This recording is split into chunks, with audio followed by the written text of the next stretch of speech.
அன்பு நண்பர்களே, அனைவருக்கும் அன்னை சமையல் உமாவின் அன்பான வணக்கங்கள். இன்னைக்கு அன்னை சமையலில் பார்க்க போகிறது செட்டிநாடு சிக்கன் குழம்பு. வாங்க செட்டிநாடு சிக்கன் குழம்பு எப்படி செய்கிறதுன்னு பார்க்கலாம். கடாயில் தேவையான அளவு எண்ணெய், ஒரு பட்டை, ஒரு டீஸ்பூன் சோம்பு, கொஞ்சம் கருவேப்பிலை, ஒரு வெங்காயத்தை சேர்த்துக்கலாம்.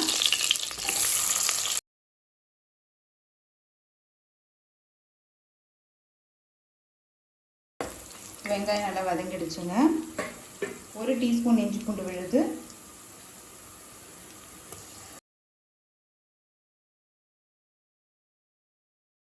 அடுத்தது இதில் 1/2 கிலோ சிக்கன் சேர்த்துக்கலாங்க.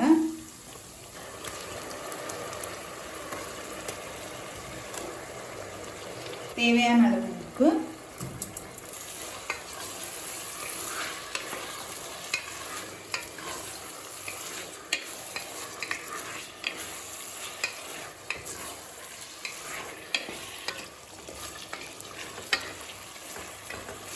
சிக்கன் சேர்த்து நல்லா வதக்கியாச்சுங்க. மூடி போட்டு ஒரு 5 நிமிஷம் ஸ்லோவில் வச்சிடலாம். அதுக்குள்ளே நம்ம மசாலா அரைச்சிட்டு வந்துடலாங்க. இப்போ அடுத்தது மசாலா அரைச்சிக்கலாங்க. கடாயில் கொஞ்சமாக எண்ணெய், 3 பட்டை, 2 ஏலக்காய், ஒரு அன்னாசி முக்கு, 1/2 டீஸ்பூன் மிளகு, 1/2 டீஸ்பூன் சீரகம். ஸ்டவ்வை ஸ்லோலே வச்சுக்கோங்க, இல்லைன்னா மசாலா போடுறதுக்குள்ளே தீஞ்சு போயிடும். 1/2 டீஸ்பூன் சோம்பு, 8 காஞ்ச மிளகாய், 2 டேபிள் ஸ்பூன் தனியா, 2 காஷ்மீரி மிளகாய், கொஞ்சம் சின்ன வெங்காயம். ஸ்லோலே வச்சு கலர் மாறாத மாதிரி வறுத்துக்கலாங்க.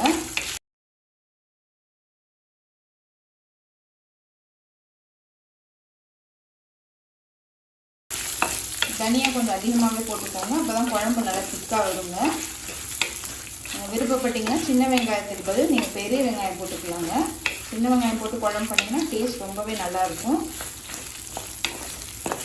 மசாலா நல்லா வதக்கியாச்சு. அடுத்தது 1/4 கப் தேங்காய் துருவல் சேர்த்துக்கலாம். தேங்காய் சேர்த்துட்டு லேசாக வதக்கிக்கலாங்க. இப்போ இது கொஞ்சம் நேரம் ஆறின பிறகு தேவையான அளவு தண்ணி சேர்த்து மிக்சியில் நைஸாக அரைச்சிக்கலாம்.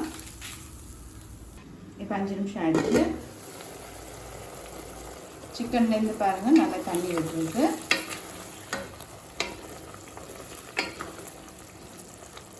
இப்போ நம்ம அரைச்சி வச்சுருக்க மசாலாவை இது கூட சேர்த்துக்கலாங்க. 2 தக்காளி நல்லா வதக்கிக்கலாம்.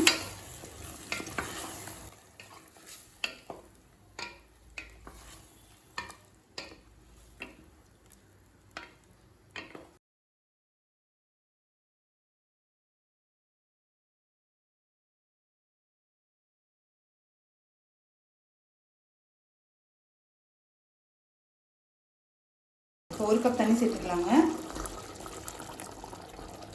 இப்போ மூடி போட்டு குக்கர்லேருந்து ஒரு விசில் வந்தோடனே இறக்கி வச்சிடலாங்க. அப்படி இல்லைன்னா குக்கரை 10 நிமிஷம் ஸ்லோலே வச்சுருங்க.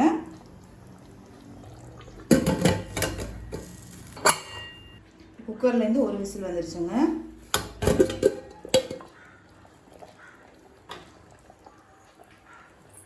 இப்போ 1 டீஸ்பூன் எலுமிச்சை சாறு சேர்த்துக்கலாம்.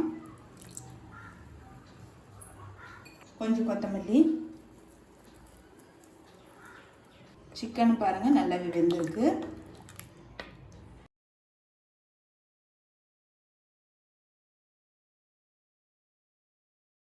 இப்போ செட்டிநாடு சிக்கன் குழம்பு ரெடி ஆயிடுச்சுங்க. சர்வ் பண்ணிடலாம்.